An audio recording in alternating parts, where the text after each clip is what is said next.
sa damage.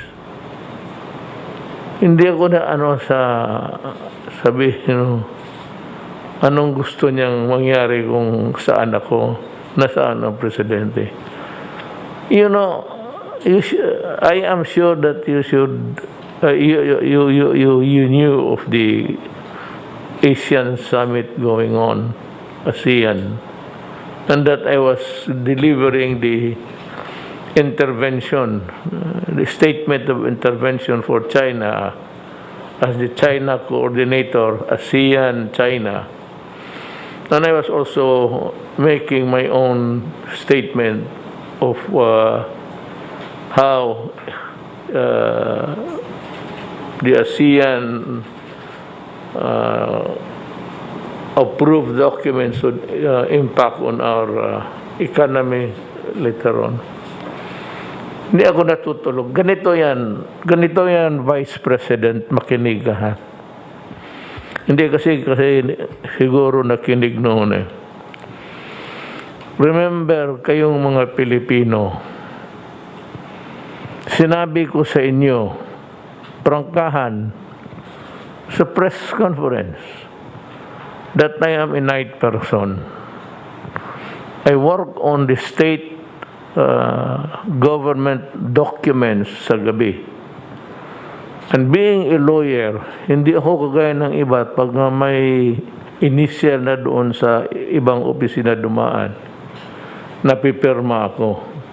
I am not that kind of person because, you are a lawyer, I am a lawyer. So you have to be very careful. Ang sinabi ko sa mga tao, tatrabahuin ko yan sa gabi hanggang umaga. I want to complete it because you cannot just finish it in 1 hour. But pirma lang, okay lang. But if you read, ibang istorya yan. So it will take time. Sometimes I sleep 4, 5, 6, 7, sometimes 8 pagka madalian. Ngayon, sinabi ko sa tao yan that I'm a night person. My day begins at 2. 2 o'clock hanggang sa gabi na walang limit. In our cabinet meetings, ganun. Ikaw, cabinet member ka man sandali. Hanggang gabi na yan, maabot ng alas 2, alas 3 ng umaga. Cabinet meeting yan. Alam mo yan. Ngayon kung sabihin mo may emergency, natutulog ako sa umaga, hindi ako natulog noon, gising ako ng umaga because of the summit. And at the same time, I would go whisper to the military guys in the room of how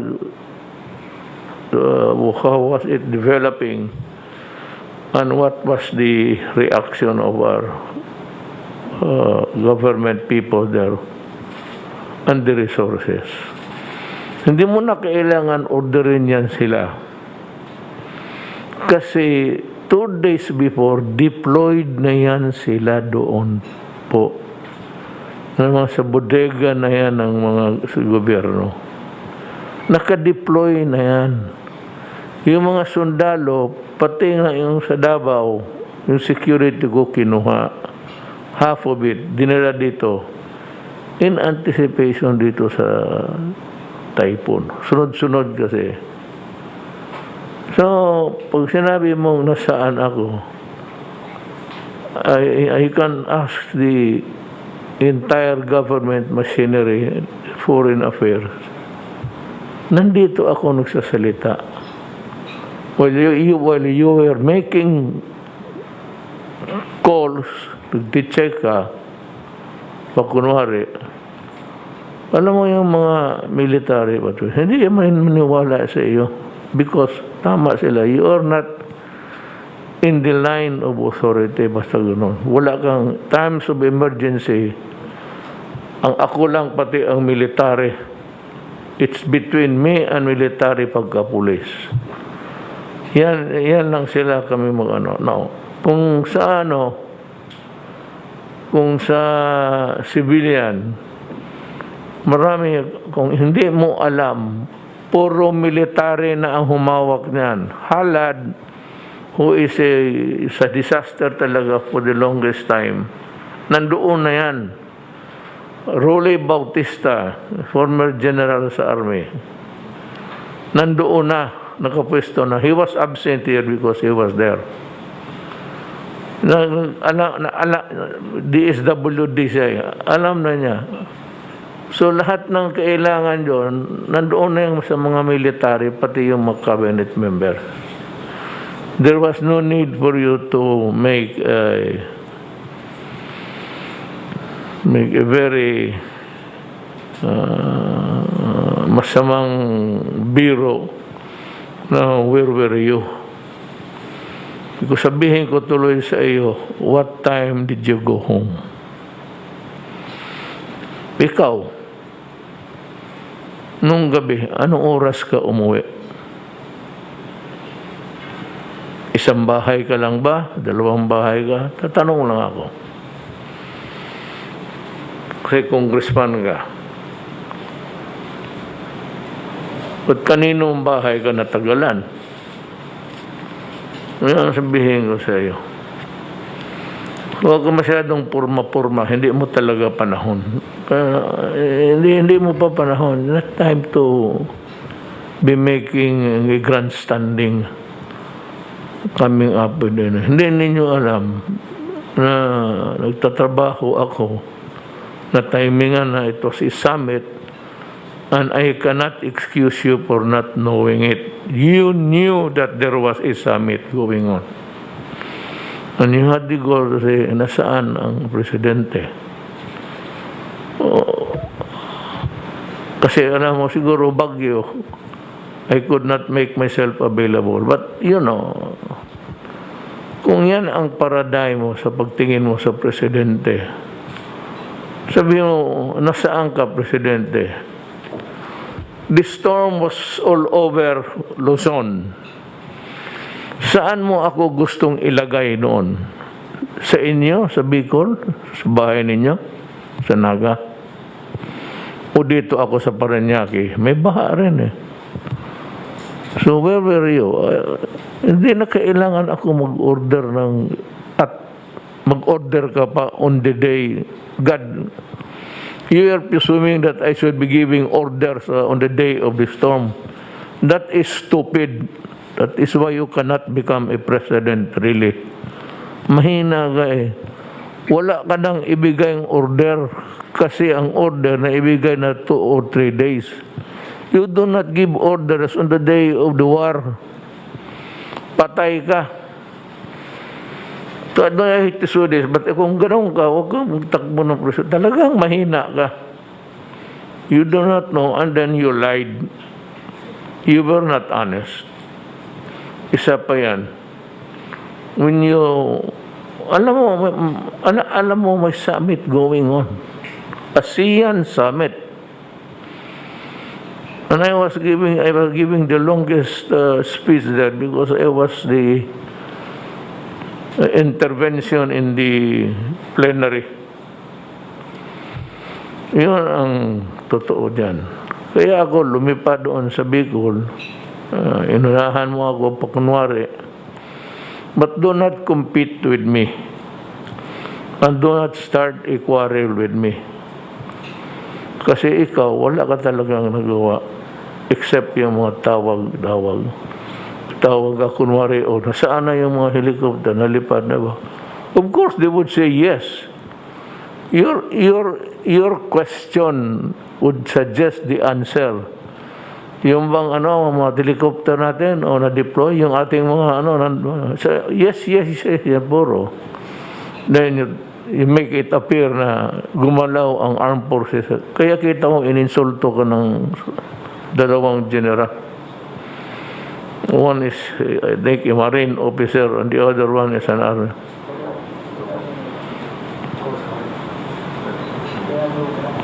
Kanalugay, Kita ka na insulto ka. You are not part of the command. Dalawa kasi, for all you know, abogado ka man. Dalawa ang role ko. Nandito ako sa taas. isang linya ko is the armed forces and the police. Akin yan.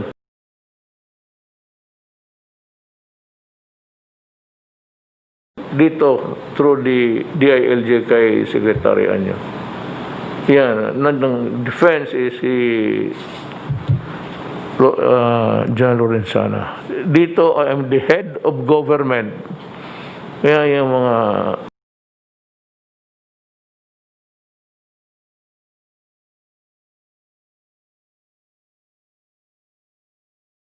and tell your soldiers to deploy and to take their position so that when the enemy comes, you'll be able to respond appropriately.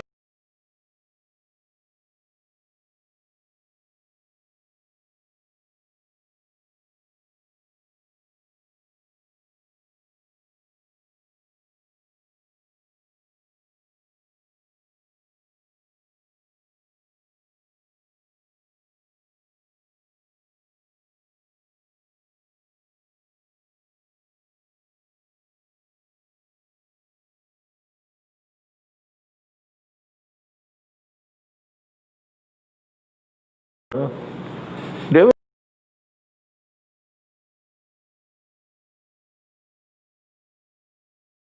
already near to the nearest military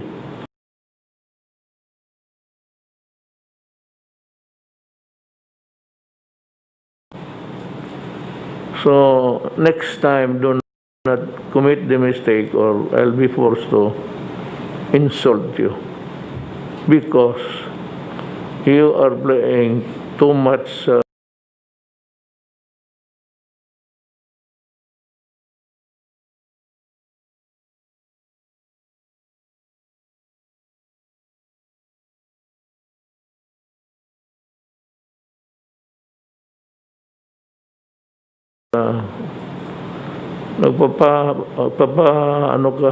pa-beauty ka ng ano.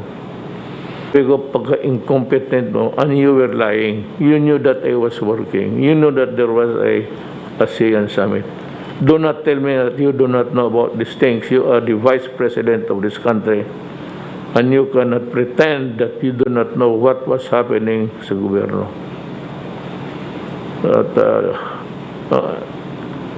At timing may typhoon, and so, yun ang nangyari. We have to, akong dito, I was busy with my intervention. ASEAN summit yun. Usually, we go out of our countries to attend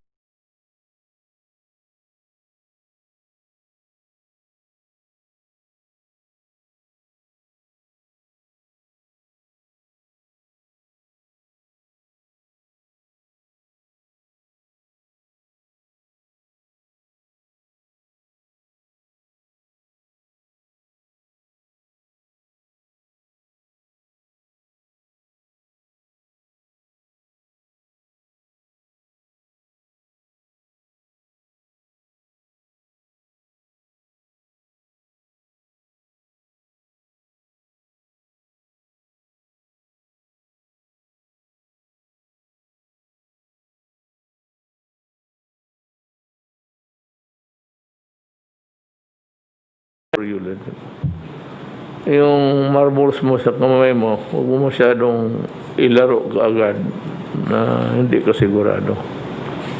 Ikaw, your daughter, sumali na sa politika. Ayun. I would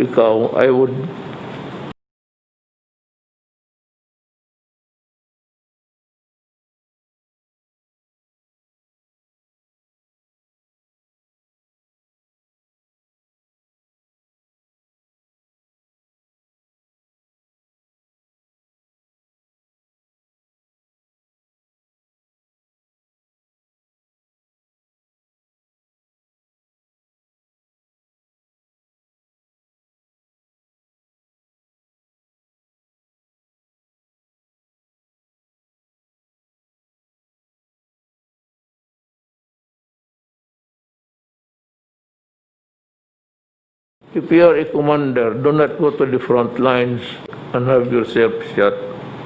Anday. Magpapahiro ka lang yan. But if you want to be, should you become the president, if you want, they buy plenty of swimsuits and start to swim when the floods come. If your suggestion, your suggestive question is a poor man's argument. Ako dishonest ka. I do not believe you did know that there was a summit conference. When you lied to the public, you didn't even know. You don't even know how to tell, how to present it. Na alam mo, meron tayo, without even mentioning me, do not mind me. I can survive. You don't even remind the people na we are having a conference here and there's a storm.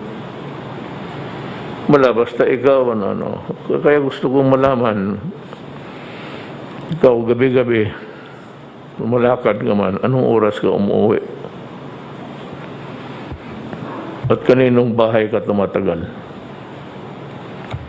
Thank you. Now, we will give the people a rundown of dito muna tayo mag-umpisa sa just give us the simple rundown. Huwag mo na do not go into it, but if you have the PowerPoints, well, about the response of your departments during the COVID, then we will go to the bakuna, which is what the people are really waiting for. We can begin with Senate Secretary Doke. Secretary installations, naka-standby na. So, next time, do not commit the mistake or I'll be forced to insult you because you are playing too much pa-beauty ka ng ano. It's not the time for you. During the campaign, paalis na ako. Sige, subukan mo. Matagal na ako maraming sabihin sa iyo, pero i-reserve ako na lang. When you start your campaign, kung magtakbo ka ng presidente, waswasan kita ng gusto. Well, this is your nightmare. Sabi ko, pagka-incompetent mo, and you were lying. You knew that I was working. You knew that there was a ASEAN summit. Do not tell me that you do not know about these things. You are the vice president of this country. And you cannot pretend that you do not know what was happening sa gobyerno. At timing may typhoon, and so, yun ang nangyari. We have to, akong dito, I was busy with my intervention. ASEAN summit yun. Usually we go out of our countries to attend sa Vietnam ngayon, the venue. But it was impossible. By Baguio, may COVID pa.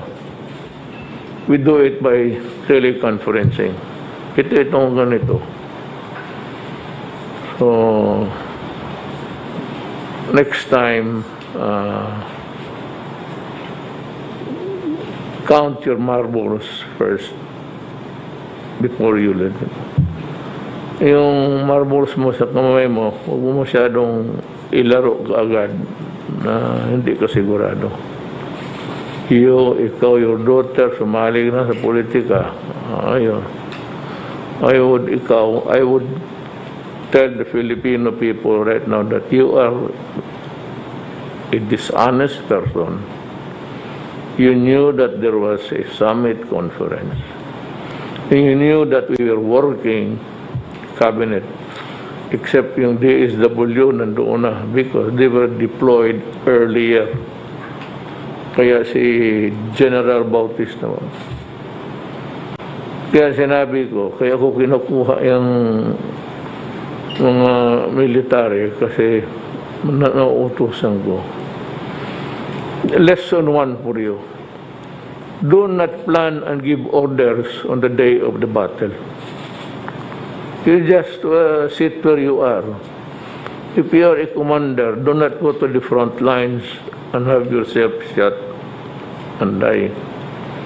Magpapahero ka lang yan. Or if you want to be, should you become the president, if you want, they buy plenty of swimsuits and start to swim when the floods come. If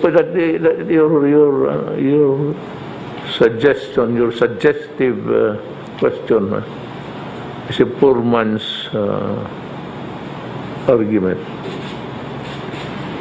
Ako dishonest ka. I do not believe you did know that there was a summit conference. And you lied to the public. You didn't even know. Or you don't even know how to tell, how to present it. Na alam mo, meron tayo, without even mentioning me, do not mind me. I can survive. You not even remind the people na we are having a conference here and there's a storm. Basta ikaw, kaya gusto kong malaman, ikaw gabi-gabi, malakad ka man, anong oras ka umuwi? At kaninong bahay ka tumatagal? Thank you. Now, we will give the people a rundown of dito muna tayo mag-umpisa sa just give us the simple rundown. Huwag mo na do not go into it, but if you have the PowerPoints, well, about the response of your departments during the COVID, then we will go to the bakuna, which is what the people are really waiting for. We can begin with Senate Secretary Duque. We have something to report about the typhoon. Yes, Mr. President, magandang gabi po sa inyo, Mr. President, Senator Bongo, at kapwa ko miyembro ng kabinete. Meron po akong PowerPoint presentation at muli, dalawa pong bahagi ang akin pong iuulat sa inyo po at sa taong bayan. Unang-una po yung sa Typhoon Ulysses updates at susundan po ng amin usual COVID-19 updates. Next slide. Base sa aming naitala, ang pinagsamang halaga ng pinsala na dulot ng Typhoon Rolly at Ulysses ay nasa 303.9 million. Kasama sa mga napinsala ay isang Center for Health Development, 9 na DOH Hospital and Laboratory Facility, 5 LGU hospitals, 20 rural health units, at 57 barangay health stations. Ang status ng ibang mga health facilities ay kabuuang halaga ng pinsala ay sa kasalukuyan rin ina-assess. Inaantay natin ang balita from other temporary treatment and monitoring facilities o mga isolation and quarantine facilities at iba pang mga pasilidad na hindi pa po nakapagpapadala ng updates gawa ng kawalan ng mobile phone service sa ilang lugar. Kaya naman hindi pa kumpleto ang mga numero dyan po sa atin table na on the screen. Rest assured na patuloy ang amin pakikipag-ugnayan sa kanila. Next, bilang tugon sa isa na naman napinsalang kalamidad, ang DOH ay nakapaghatid ng humigit kumulang 13 milyon piso halaga ng mga gamot, mga medisina, commodities sa Cagayan Valley Center for Health Development na kung saan ay napakamalubha po ang pagbaha. At ganoon din sa Calabarzon CHD ay a little over 2 million pesos po ang halaga ng atin na ibigay na ayuda at mga 2.1 million naman sa NCR CHD. Patuloy patuloy din ang ating pakikipag-ugnayan sa iba pang apektadong Centers for Health Development, ang NDRRMC, ang Response Cluster, at iba pang health partners upang siguruhin may abot natin ang health services at masigurong efficient and coordinated ang atin pong pagtugon sa kalamidad na naranasan po ng mga komunidad, lalo na ang mga lugar na malubhang naapektuhan.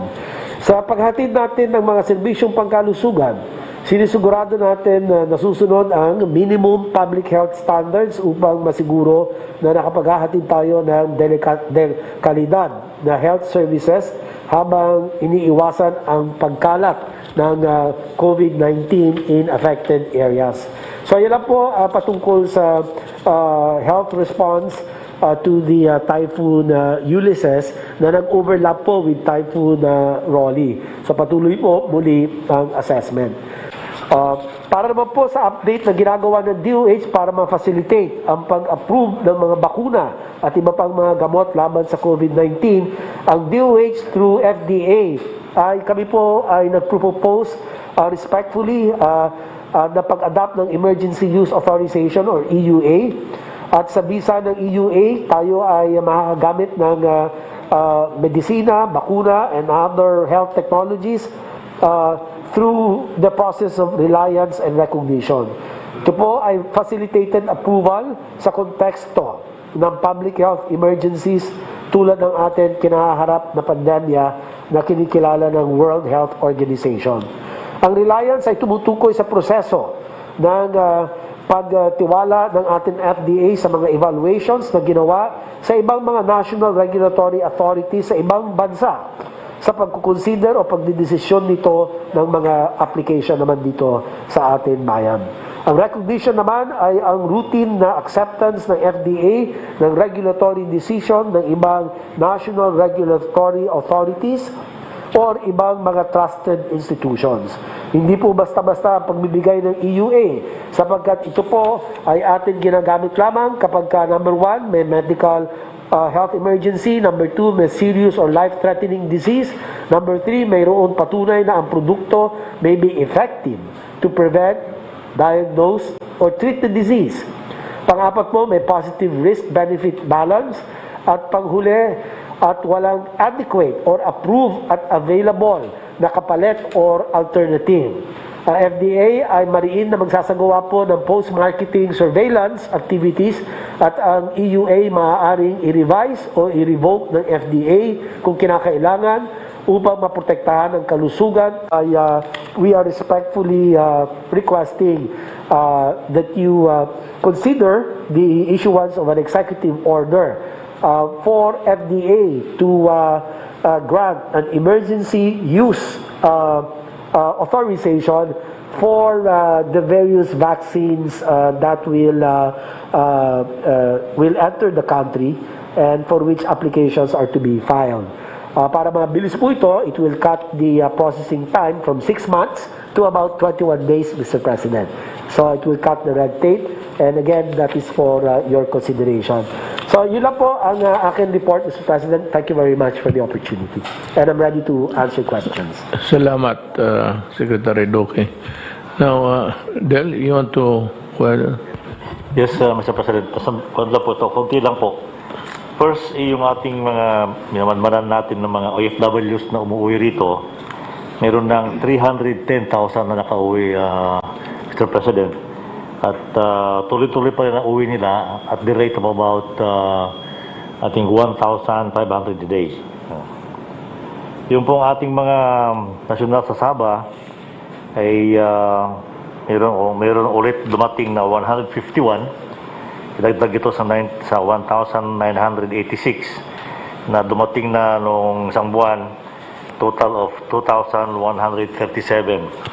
Meron pa hong natitirang 2,863 sa Sabah. Ito naman po sa ating response to the Typhoon Rolly and Ulysses. Nandun pa rin po yung ating mga trupa sa mga lugar na nasalanta ng bagyo sa Bicol, doon sa Cagayan Valley. Ito pong nandito sa Marikina ay medyo humupa na. ang ginagawa nila dyan, Mr. President, is clearing na ng mga putik na dinala ng bagyo. Yung pong ating dalawang barko na malalaki ay naghahakot ng mga relief goods. Kanya ng umaga po ay umalis yung isang barko natin na punong-puno ng mga goods papuntang Catanduanes. At yung isa naman ay kasalukuyang nagkakarga ng mga dadalhin sa Cagayan. Yung ating isang C-130 ay umiikot. Kanina nagpunta sa Camarines. Ngayong gabi ay magdadala rin siya ng mga relief goods sa Cagayan Valley.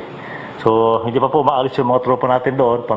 Patuloy pa rin ang kanilang pag-aayuda sa mga tao na saranta. Thank you, Mr. President. Yes, good as any other time, Secretary, to thank the armed forces and the national police for their untiring work there. I went there, kasama man tayo, ay nakita ko kung ano ang kahirap na trabaho ng mga police pati military. Mr. President, meron pa akong dagdag para nakalimutan ko.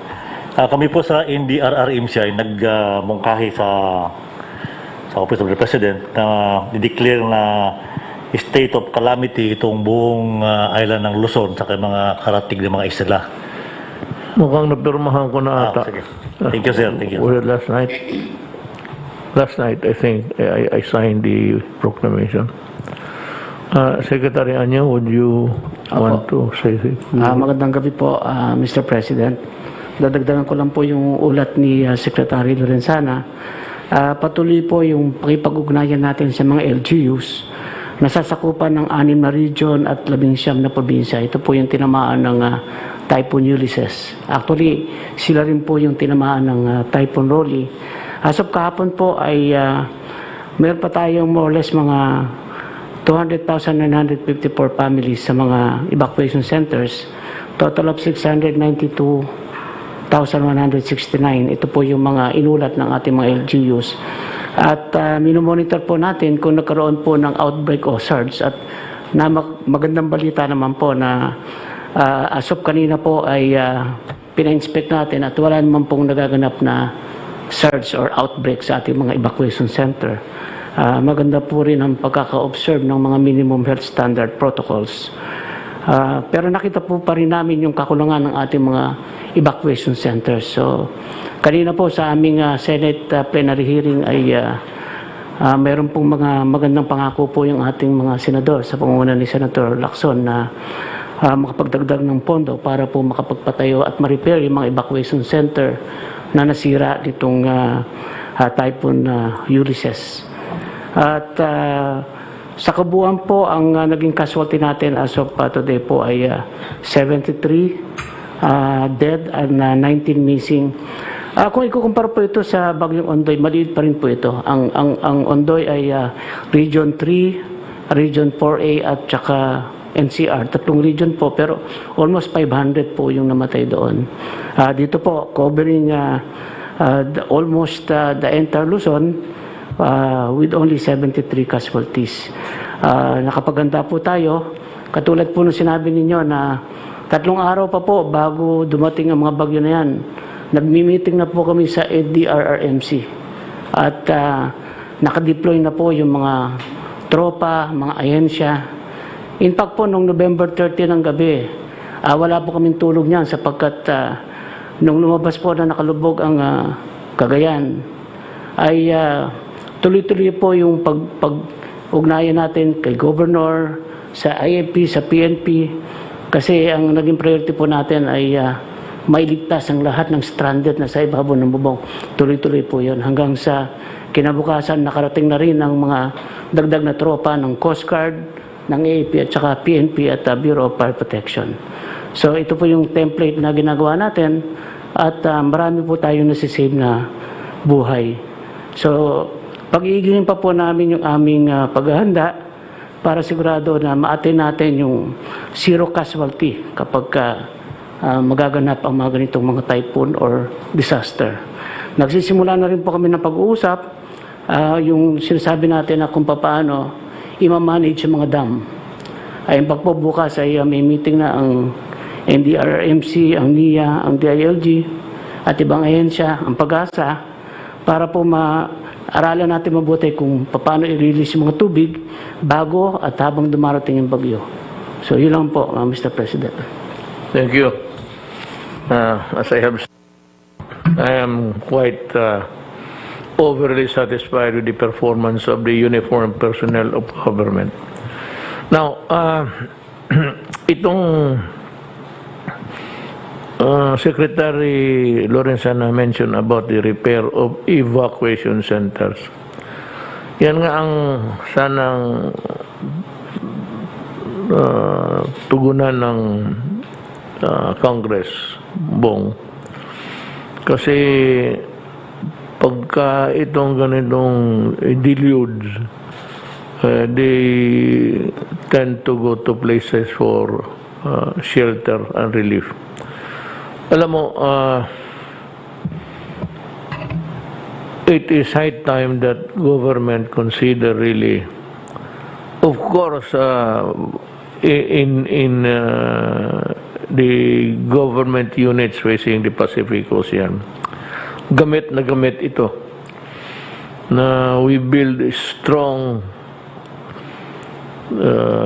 structure, stronger than a typhoon that would come their way para mapuntahan ng mga tao, and maybe small rooms with many comfort rooms where people can really stay for a while. Alam mo bakit? Pagka hindi natin ito ginawa, pagkatapos ng post-COVID, hopefully, maawa ang Diyos, itong mga tao, they usually repair to the schools and public buildings, thereby creating an aberration in the movement or in the development of the different governmental functions and the education. I assigned only one person to do all of these things, from the selection, appropriation, and everything. But it is also a good thing that Secretary Galvez has partnered with the Secretary of Finance, because this calls for money, and we must have the funding before we embark on the selection. But as I have told you, we will look for a solution. Huwag ko kayong do not despair, kasi sabi ko nga noon, baka maawa ang Diyos by December, January, meron na tayong makitang relief in sight. So we have I was given the option of how to get it. Secretary Galvez is here. Binigay ko sa kanya lahat, kasi sabi ko ayaw ko nga yung committee. Only one person whom I can trust, who's honest and whose integrity is beyond question. Siya na lahat. Ikaw na ang mamili, tapos tignan mo, get the best bargain. So might as well that we are here and ask Secretary Galvez to tell hindi nabali na ho yung the report of Secretary Anyo and Secretary Delfino Lorenzana would suffice a report to the nation. Anyway, marami namang newspaper papapublish. It's all the same. It's a rehash of what we have already said. So, okay na yun sa akin yung report. However short, it's still okay. And that would suffice for the moment. I'd like to ask you, Secretary Galvez, to talk about the COVID now. How you intend to the process of selecting the financial modality of how to go about it and everything. Go ahead. Sir, Mr. President, thank you very much for allowing me to report to the public kung ano po ang ginagawa po natin sa pag-select sa ating mga vaccine. Tuloy-tuloy po yung evaluation po ng ating vaccine of experts at saka ng FDA kung ano po yung tamang solusyon ng pagkukuha ng vaccine. At ang ating pong vaccine of expert ay nirank po yung 17 po ang ating pong possible sources of vaccines sa iba't ibang mga bansa. At out of the 17 po, sir, siyam po yung nasa tinatawag nating phase 3 trial. At sa phase 3 trial po nito, 3 po doon ang magkakaroon po ng trial dito po sa atin this coming December and January. Nagpapasalamat po tayo kay Enrique Rason na meron po rin siya ng binigay na 300,000 doses ang BDO at saka po yung ibang mga Lusutan Group at saka San Miguel Corporation at saka Go Negosyo. Nakapag-raise na po sila ng more than 1 million and hopefully baka tataas pa yun ng 1 or 2 million doses. Ito po para po sa kanilang mga i-donate po nila yung 80 to 50% of the vaccine at saka yung iba po gagamitin po nila sa kanilang mga poor essential workers po. At no cost po saan po natin. Kung magkakaroon po tayo ng advance procurement po ay by the end of the year, pwede po natin magkaroon po tayo ng signing of the loan agreements. Kaya po ang aming po na recommendation po, Mr. President, next slide please, ay we enter on the advance market commitment through the multilateral arrangement with World Bank and ADB as our finance manager. At the same time, we have to also have various modes of financing, including private-public tripartite agreement, without a cost with the government. So the private sector will finance it by buying directly to the vaccine company, but with the regulation that the DOH will be the one who will decide where the vaccine will be given. And then also, we have recommending the emergency use authority to be issued by FDA via a proposed EO as proposed by Secretary Duquesne. That's all, Mr. President. And hopefully, sir, kung makapag-move po tayo, we can be assured yung 30 million doses to 50 million doses by next year po, sir. Pagka nag-roll out po ang ibang bansa, we can also have our rollout here, sir. Thank you. So, mga kababayan ko, narinig ninyo si General Galvez. Ito yung pamaraan kung paano makuha. Iba't ibang pamaraan paano makuha natin ang COVID. Yun ang sinasabi ko. Now, may mga arrangement, may mga walang bidding, may bidding, o diretso yung executive order in time of emergencies, diretso na. Whatever it is, I have full faith and trust in the task force and yung tinuro kong siya kasi ang implementor, siya na ang bibili, siya na ang mamili, siya na lahat. At well, of course, you have to worry about the procurement. May mga pamaraan kasi na bago ka makabili, yan, yung bidding, yung ganon. But there is also a way of not doing it. If it takes time, then I can go directly and just issue the order to buy and to vaccinate the population. Secretary Galvez, I would like to remind you that we have this commitment that we will start with the poorest of the poor. So, may schedule ka na yan. Yes, sir. Ang ano po, sir, natin, sir, based doon sa framework, sir, na sinabit po namin sa inyo po, sir, ng DOH, we will start with the frontliners, and then yung mga poor and vulnerable communities, and then also we will have the soldiers and also the servicemen, and also the essential workers po, sir. The soldiers include their families. Yes. Kasi for as long as one is not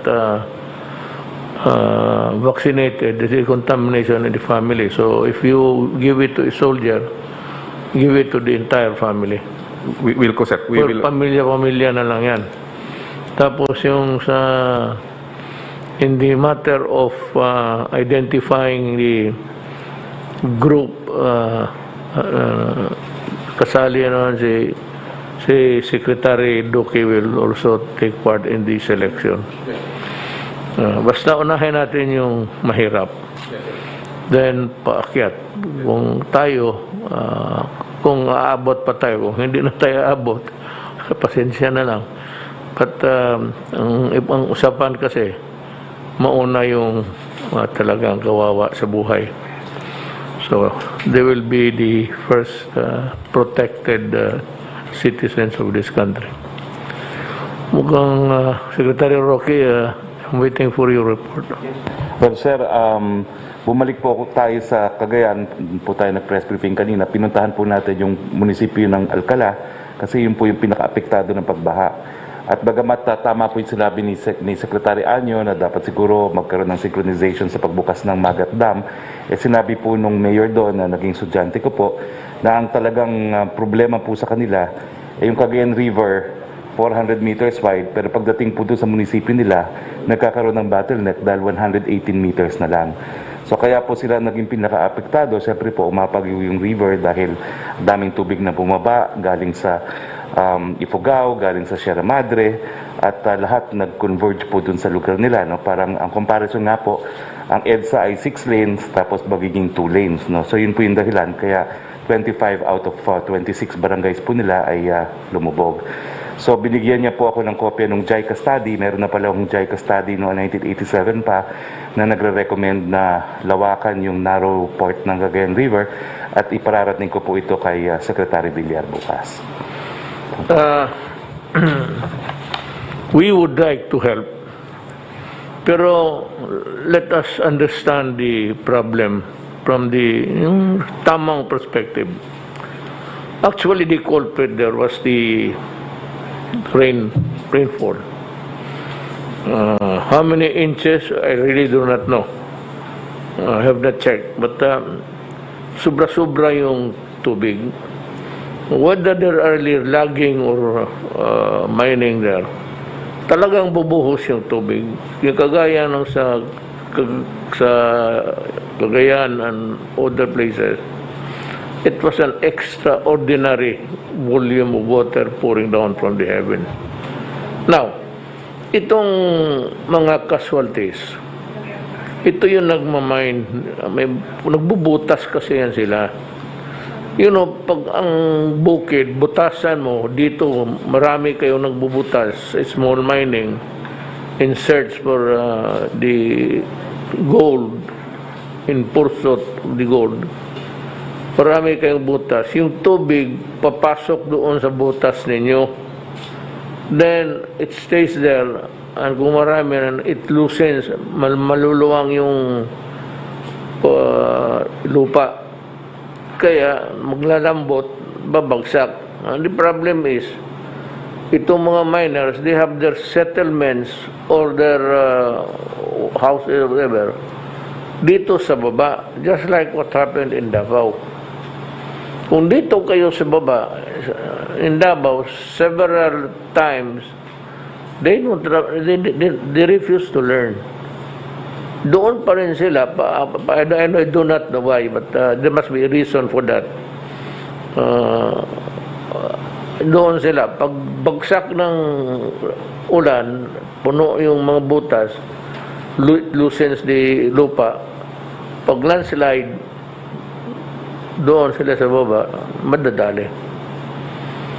So, yun. Hindi sabihin na yung ano lang, yung mining lang, ang ano, o illegal logging. Illegal logging is, alam mo, matagal ko na pinag-aralan yan. Mayor pa ako yung illegal logging. Ang Pilipino kasi, yung average Pilipino, they cannot afford a concrete house. So halos lahat dyan sa mga patawag natin at let us use the word as being understood by all. Yung mga squatters, puro kako yan. Bibili yan sa, including coconut wood. Ang problema niya nung sa bukid, talaga magpuputol yun ng kahoy. Because ang mga Pilipino, yan lang ang saan man sila magkuha ng simento. Pwede they cut the trees in Canada. O pupunta pa sila doon sa South America o Africa. So kung ano makita nila, nabibili, yung small scale laging-laging, they make money because people are also buying. At karamihan niya, ginagawa ng, ano, ng, excuse me, bahay ng mga tao. And the population is increasing, so the needs are also greater every year. Magtatayo ng bahay. And the temptation really to cut the trees in the mountain and bring it to the lower land, really to build houses. Kaya hindi mawala yung mga sumil. Mahirap yan. I am in a quandary actually of how to solve the problem. So sabihin mo na you want to help, magsimento tayo. I don't know if that is really feasible or viable, if you may. Kasi mahal. Itong kahoy lang ng binibili ng mga squatters, pati yung talagang walang titulo at they look for a place, squatting on some other's property. But yung raw materials nila, galing bukid yan. What I'm trying to point out to you is that all of the trees were cut long time ago, mostly by the loggers. Yung nagkaroon ng pera sa logging. Maraming yumaman yan. Doon sila kumuha ng kayamanan nila. Logging. Exportable yan noon sa Amerika, sa Japan. Yun. Yung naubos na yung talagang lumber, yun na yung naiwan. At yun ang kung pag-ano pa, sinasalvage na lang ng mga tao para doon sa mga bahay-bahay nila. So how to prevent that, I really do not know. Unless I can offer a better deal for them, you just have to, even if it's a coconut, may panahon that the cutting of coconut is prohibited. So kawawa yung tao. He cannot, alam mo ang tao, baski nagaano, however humble he is, gusto talaga magtayo ng bahay para sa pamilya niya. So where do they get the materials?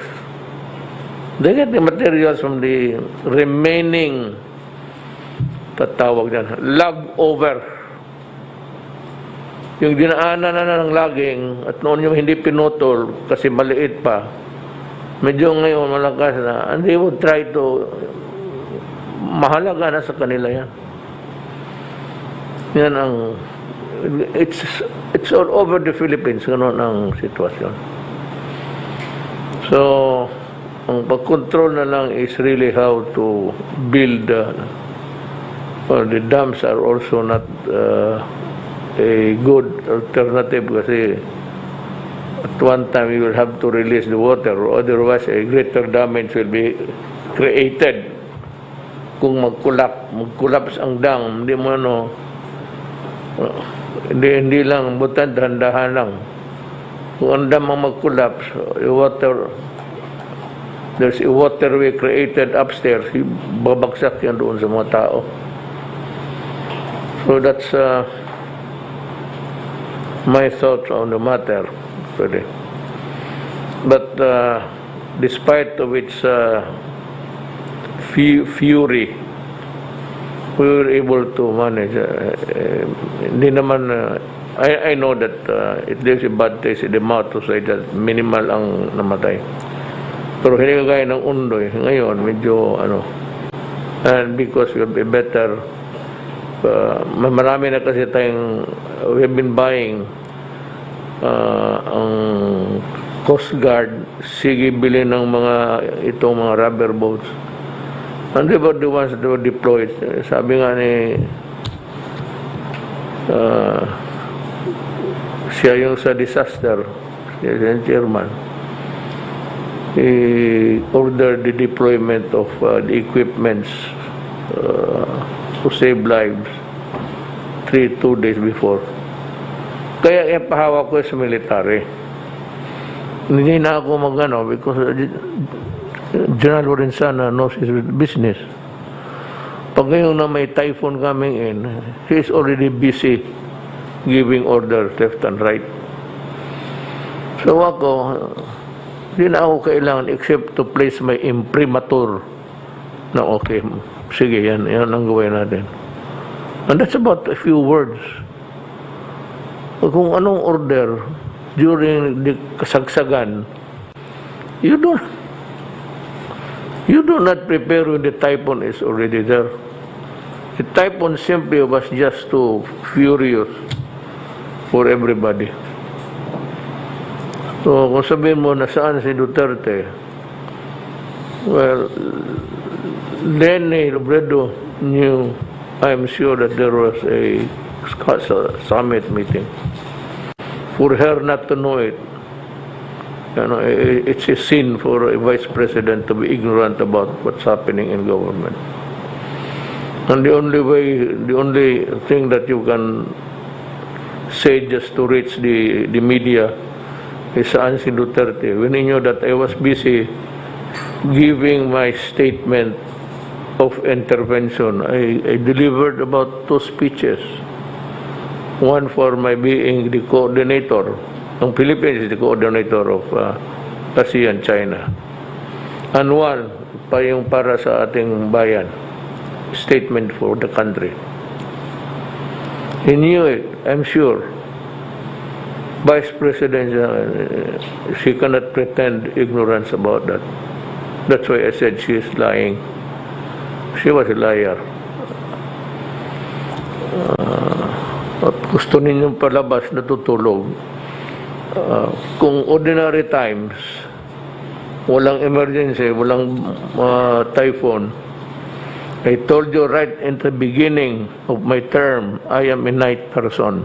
My day starts at 2 o'clock in Malacanang. Sabi ko kasi binabasa ko lahat yung dokumento. Hindi basta-basta yung dumadating sa akin, bulto-bulto yan. Even the promotion of the military and the police, isa-isa ko yan kung mayroon ba mga derogatory. Kung meron dyan nakaatas, binabasa ko. Tapos kung hindi naman masyado, I go ahead with the promotion.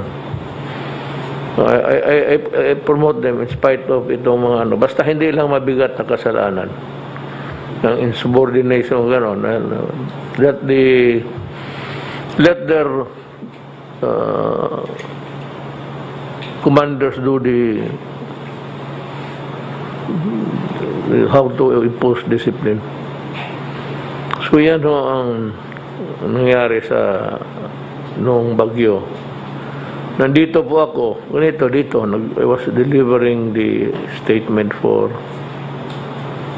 ASEAN as coordinator.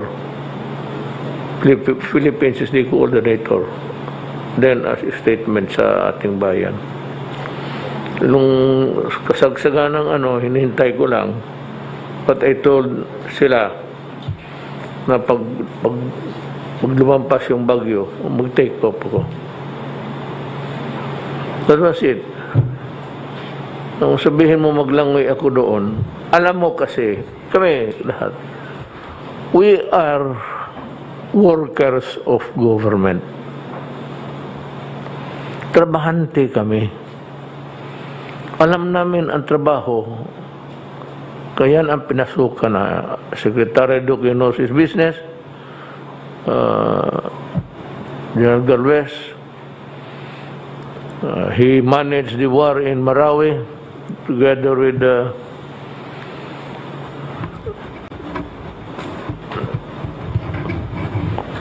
the others. Ang tanong ko nga sa kanila, kung magtanungan lang naman, if we go down to the basics, where were you during the Marawi siege? Wala akong nakitang official doon. Senador o congressman. Except you. Si Secretary Roque went there to, baski na pa paano, in a small way, you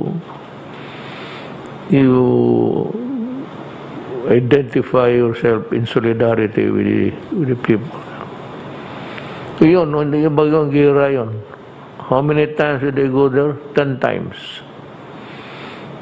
Butas pa yung helicopter ko, tinamaan ng bala because I took off during night time. Bago tayo matapos, sinabi ko sa inyo na sasabihin ko yung mga tao na napaalis sa gobyerno o nasuspendedo for various offenses. Ang sa DOTR, si Antonio Heno, Attorney Heno Antonio C. Villanueva, dismissed sa trabaho. Attorney Romel Lloyd Martinez, dismissed by the Department of Transportation. Si Edgardo Catarungan, dismissed by my office upon the recommendation of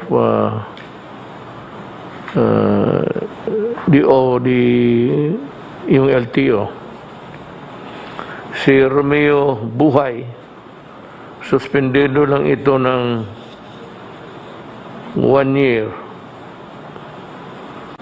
Pero he was involved in fixing activities sa LTO Bacoor District Office, favoring insurance companies and medical service. I will review his the records.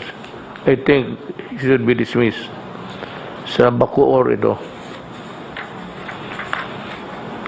Jose Jolito T. Mandaya, office head sa LTO Mati Davao Oriental, dismissed by the Department of Transportation. Si Edita Odilao Rodriguez ng Compostela Valley, that's Davao Oro, dismissed from the service. Mar Jose Maestrado, Department of Transportation, dismissed from the service. Si Jose Graciano Robles, suspended by the Department of Transportation. Again, I will review his case because I think he should also be dismissed. Dito sa Land Transportation Franchising Regulatory Board, si Jean Gunda, dismissed by the Department of Transportation for grave misconduct, receiving personal use of fee gift, bribery to. In other words,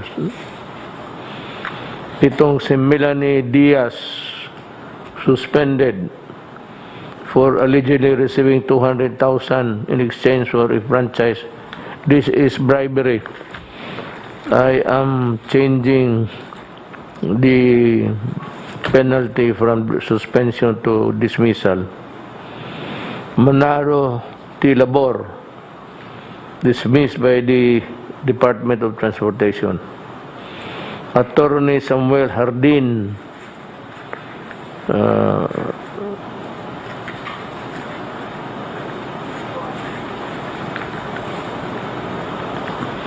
I will dismiss him because that is the dumaan na pala ito ng ombudsman. So, let it be. Suspension lang.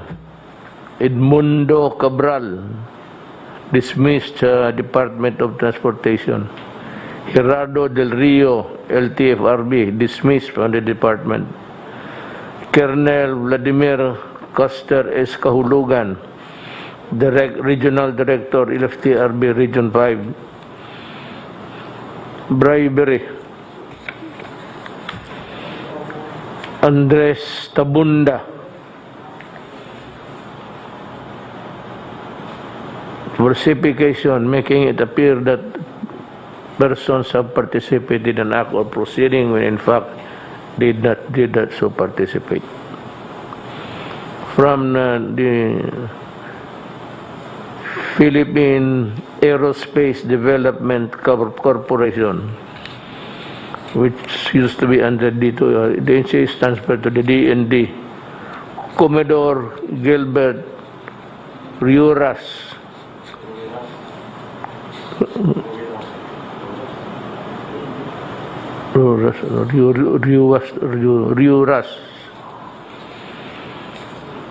dismissed from the service. Emmanuel Bertusio, Chairperson, OTC.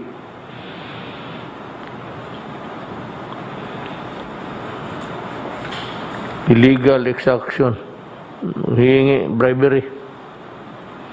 Siriaco Bermejo, Office of the Transportation Security, dismissed by the department. Romeo Buhay, preventive suspension lang. Greg Arellano,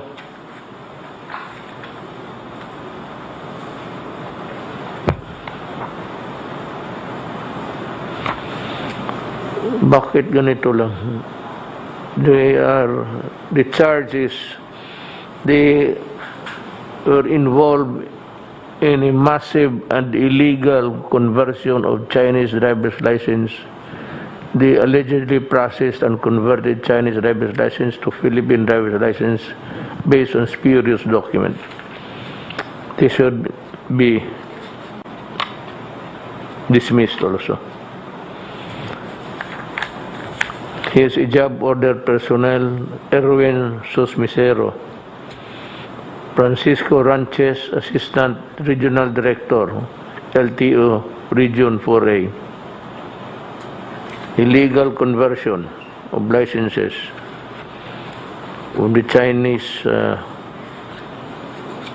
making it appear that it was the Philippines. Joselito Caballero, dismissed by the Ombudsman. Oliver Tudok, suspended by the Ombudsman. So, ito yung drive natin sa anti-graft and corrupt practices. Many more, kasi pending eh. Many more na may mga kaso. Baski na malakad ninyo na suspension lang, pagdating dito sa opisina ko, I can reverse any decision pababa, except the Ombudsman. Kung dito sa akin, pag basta may pera, conversion ganon, dismiss kayo. I will reverse the decision from dismissal to, from suspension to dismissal. Yan po ang nangyari sa ating drive, sabi ko, sa corruption. So, kung gusto ninyo, iba sa gobyerno, sige. Do it, and I'll be glad also to accommodate you. Oblige you, rather.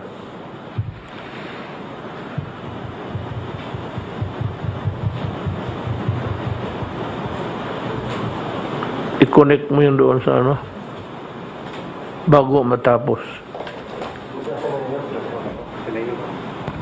Sir, yung mga estudyante po na loko-loko na ayaw pumasok, dahil nagpo-protesta, di raw sila magsasubmit ng academic requirements hanggang hindi raw natutulungan ng mga biktima ng typhoon. Yun po yung sinasabi nila. You are taking the cudgels of the poor ahead of your time. That is not your worry, that is the worry of government. Kami, sabi ko, nagtatrabaho kami. Government workers kami. Anong silbi namin dito mag-upo lang kung gumalaw para sa tao? But yung gano'n mga, huwag kayong pumasok. I suggest to you, stop schooling until mabakunahan lahat ng Pilipino. You resume your duty. And you wait for another typhoon and see if the help that we extend is enough to your satisfaction. Bantayan na lang ninyo yung mga bagyo na dating at tignan ninyo yung mga kailangan ng tulong na hindi natulungan. Then you protest again. Stop schooling. That will save money for your parents. Better make use of your time anywhere. Sige. Yung eskwela, UP, fine. Pag hinto kayo ng aral, I will stop the funding. But, nandyan nyo lang, wala nang ginawa itong kundi mag-recruit ng mga komunista dyan. Tapos, nag-aaral kayo, ang gusto ninyong binabira ang gobyerno. Masyado naman nakaswerte kayo. Wag talaga kayong manakot rather. Kasi I will oblige you. Thank you.